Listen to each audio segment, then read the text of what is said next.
Okay, so this is when I understood the power of self-hypnosis, and I realized the caveats and pitfalls in doing self-hypnosis and how to make it work. Okay, so here's the backstory. I used to be one of those guys that would pendulum swing with fitness. I would not work out for a while, then I'd see myself on video. I say, is that me? And then I'd get back to the gym, and my gym at that time was in my garage, and I'd work out, work out, work out. I feel like I'm out of the woods, I'm feeling okay, and then I would stop again, and I'd pendulum swing. And one day I realized, oh, it's that time. I saw myself on video. I thought it was someone else. And I said, oh, I got to get back in shape. I'm looking kind of soft. And so I said to myself, okay, I'm going to start working out again. But I was moving at the time, and my garage was filled with boxes, and that's where my gym equipment was. So I couldn't work out. So I was at my office, and I'm sitting there thinking, I got to do something. I got to start doing something every day.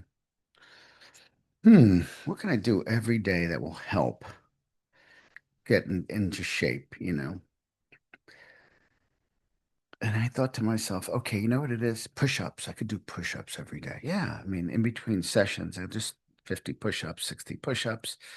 Haven't done them in a while, haven't exercised in a while, so I knew it'd start off at probably 32, but I would, do 20 here, 30 there until I built up again. 4 days go by and I haven't done one push-up. And I'm thinking to myself, how come I haven't been doing push-ups? I have time. It's like 10 minutes between clients sometimes a whole hour. Why am I not doing push-ups?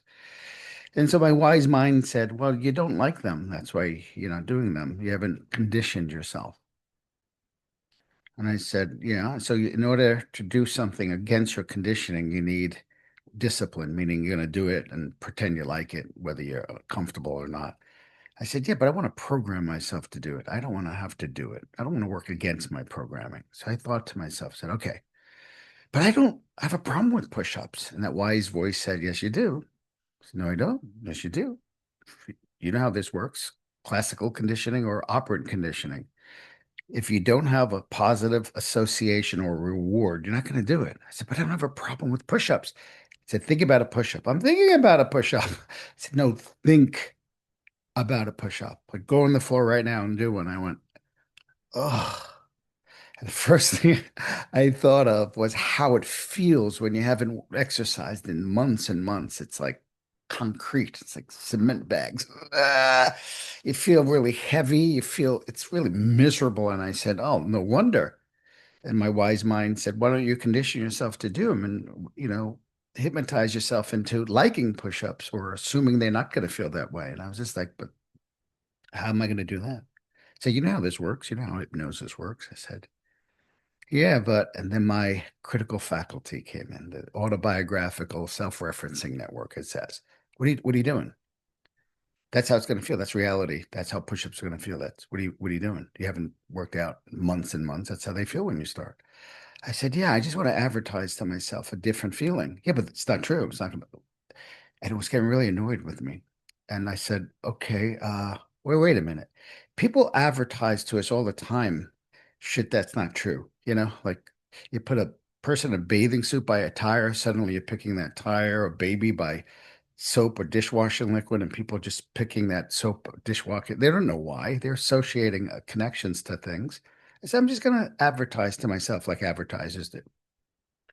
So I said, okay. And my critical faculty went crazy. It said, what are you doing? This is you're fantasizing. I said, I'm not trying to change anything. I'm just advertising. I'm creating a different association. And man, it wouldn't leave me alone. I said, that's not how they're going to feel. We know reality. I said, I'm not interested in reality. I'm interested in, as long as you know that's not reality and you're fantasizing, that's fine. But just know, I said, I promise you, I don't think this is going to work. And it left me alone.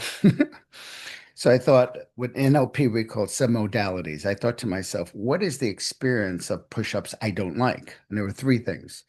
The kinesthetic feeling was obvious. It was just like, it was tight and heavy, like concrete. The auditory experience, internal representation, was this feeling of like, And the visual, of course, was me just doing that with this look on my face. And so I thought, oh, okay. Okay, I'm going to change those three. And then again, that critical faculty went nuts. It's like, this is not going to, what are you doing? I said, I'm just going to just imagine. And here's the key. I realized as I imagined it, it had to be sensorial. It had to have all my senses, at least the three, and it had to feel as real in my body as it does in my imagination. It can't be a dissociation fantasy. It has to be dissociation, yes, because I'm dissociating from the existing pattern. But it has to be absorption, which is a feeling as if it's being experienced right now. So the first thing I changed was the sound in my head. I went from to boing, boing, boing, boing. And then I changed the visual to this, from this to this. Bing, bing, bing, bing, bing, bing. And then, of course, the kinesthetic was the most important. And I felt this feeling like I was a pogo stick, like bing, bing. And I kept going. I was really bouncy and light. And I thought to myself, how much, where can I take this? And my wise mind said, you're just advertising, take it anywhere you want. So I was like literally hitting the ceiling in my imagination. Bing, bing, bing. It was light and springy, kind of like that feeling when you're doing push-ups all the time, and all of a sudden you feel like you can just, like, jump right off the like floor with them. So I'm doing that, and I only did this for about 3 minutes, but here's the key. A, I completely dissociated from everything that's familiar.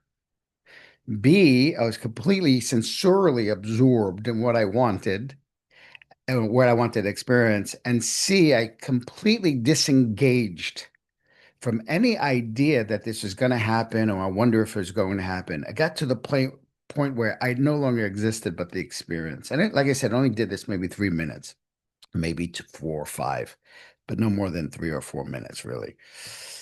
And here's where it blew my mind. This is when I realized how important it is to completely be absorbed in the experience. We could talk about the science of this in a minute on the next video, but so that night I'm home, I'm in my kitchen, and you know how you go to a refrigerator and you open it and like you don't even know what you're doing. Like what was I? What is that? You don't even know what you're looking for. The same thing happened. I'm in my kitchen, but instead of a refrigerator, I'm on the floor doing push-ups. I don't know how I got on the floor. I don't remember going, hey, I'm going to get on the floor and do push-ups. I don't remember even thinking about push-ups. Suddenly, I found myself doing push-ups. So that's pretty shocking in itself that I programmed myself in that 1 minute to do push-ups and without willpower. So, that kind of idea. But here's the rub. I was light. They were light and springy. Bing, bing, bing, bing, bing. But here's where it got really weird. I did as many push-ups as I would have had they been light and springy because I was doing them for months. Because that's when they felt light and springy. So in a sense, I fooled my muscles somehow into becoming in Ericksonian hypnosis, in NLP and in hypnosis, called utilization. I utilized the memory in my muscles of how they are when they're stronger. So I fooled my body into the physiology, the structure of a stronger muscle just by becoming consumed in the feeling as if they were that strong. And that's when I realized, holy cow, what, where can we take this? And then I went back to my automated self until I found another reason to go, oh, that's right. We're much more powerful than we realize. I keep forgetting, and I'm sure you're forgetting, and we're all forgetting, and then we're remembering. Anyway, I hope that helps. So to sum this up, A, complete dissociation.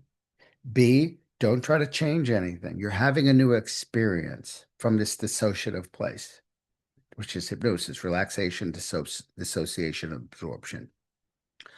And you're having a new experience sensorially that there's no place to think about the experience or wonder if it's a future or past experience. You're having the experience. So when every single cell in your body, an atom, has the experience and nothing else exists because you allowed everything else to be released and disengaged from, that's when something shifts. Okay? All right. Talk to you soon. Bye.